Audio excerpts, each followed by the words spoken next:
to show you guys how to create this look using this Wet n Wild palette called Silent Treatment. I love these palettes because they're so easy to use, they're nice and small, they're really inexpensive. They actually have little descriptions on the shadow to indicate where you should apply them. However, I do think they're a little different, so let me explain. So I'm going to start off with the blending brush, and we are going to take the shade, which is a transition shade. So I often refer to a transition shade as the mid-tone. It's basically creating a transition between your other shadows.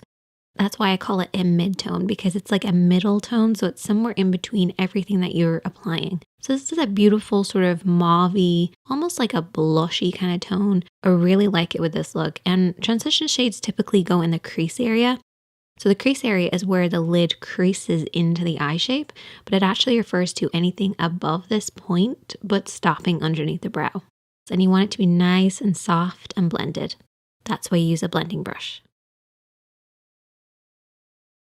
We're then going to take the shade, which is for the eyelid, and we're going to use a smaller brush. And the reason we're using a smaller one is we want to intensify this. So we're going to apply this all over the lid area.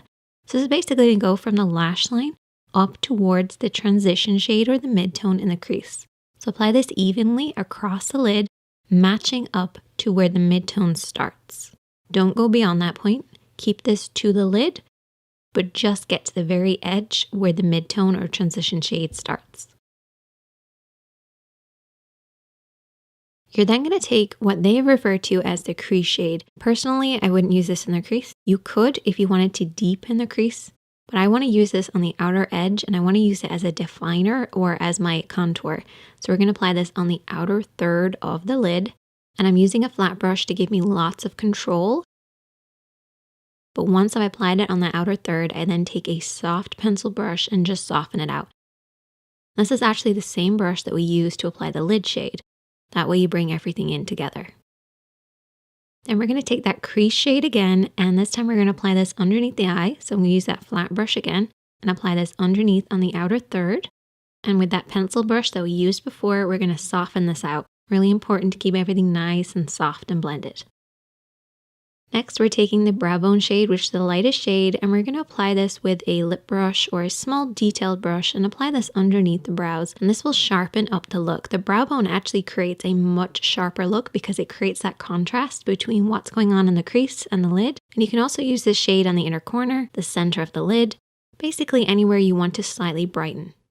And then all you have to do is apply maybe a little bit of liner, lashes, lots of mascara, and you're good to go. I love the cool tones in this palette. It's really easy to use. I hope you guys enjoyed this, and if you have any other palettes you'd like me to try, as always, I am open for suggestions, so definitely leave a comment. Make sure to check out the other videos on the screen. Hit that subscribe button if you're new here, and don't forget to like. And I'll see you guys next time.